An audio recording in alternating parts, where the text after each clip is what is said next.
श्री शिव महापुराण का 7वां अध्याय।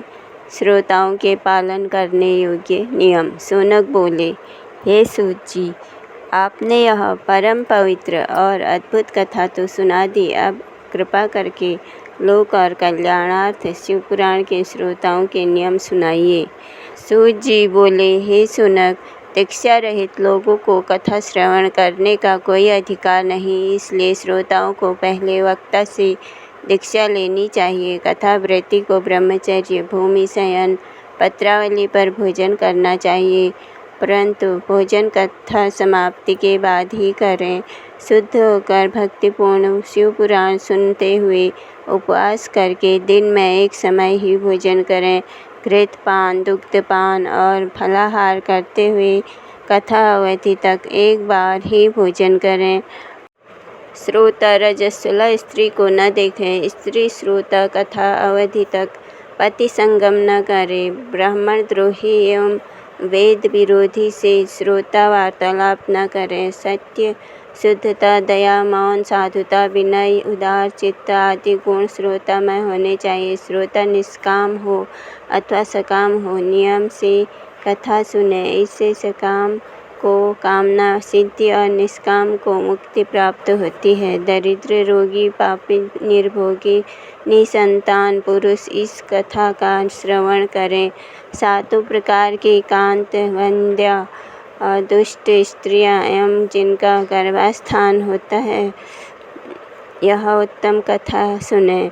इस शिवपुराण कथा के दिन कोटि यज्ञ के समान अति उत्तम माने जाने चाहिए। इन उत्तम दिनों में यदि अल्प वस्तु विधि से दान दी जाए तो उसका अक्षय फल प्राप्त होता है। इस प्रकार व्रत विधि पूरी करके कथा सुनकर परम आनंद युक्त उद्यापन भी करें। इसके उद्यापन धनी लोगों को 14 के दिन करना चाहिए। निष्किंचन गरीब भक्त को उद्यापन का आग्रह नहीं, क्योंकि शिवजी के निष्काम भक्त हैं, वे श्रवण से ही पवित्र हो जाते हैं। इस प्रकार पारायण के यज्ञोत्सव की समाप्ति होने पर श्रोताओं को भक्तिपूर्वक शिव पूजन करना चाहिए। शिव पूजन की भांति ही पुस्तक का भी पूजन करें। इसके बाद उसी प्रकार वक्ता का भी पूजन करें। पुस्तक आच्छादन के लिए नवीन वस्त्र, बांधने के लिए रेशमी डोर दें। जो पुराण के लिए नवीन वस्त्र, रेशमी डोरी देते हैं, वे इस युग में ज्ञान तथा भोग संपन्न होते हैं। वक्ता को बहुमूल्य वस्तुएं, अनेक प्रकार के वस्त्राभूषण और दिव्य पात्र देने चाहिए।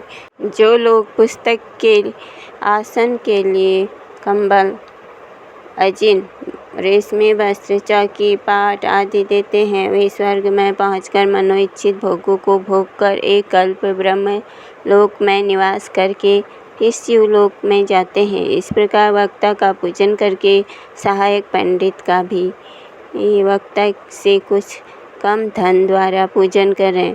फिर अन्य आए हुए ब्राह्मणों का भी धन धान आदि से सत्कार करें और गायन, बाजे, नृत्य आदि से आनंदोत्सव मनावें।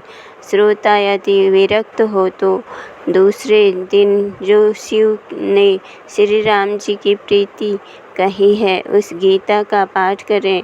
श्रोता यदि गृहस्थी हो तो कर्म की शांति के लिए शुद्ध हवन करें।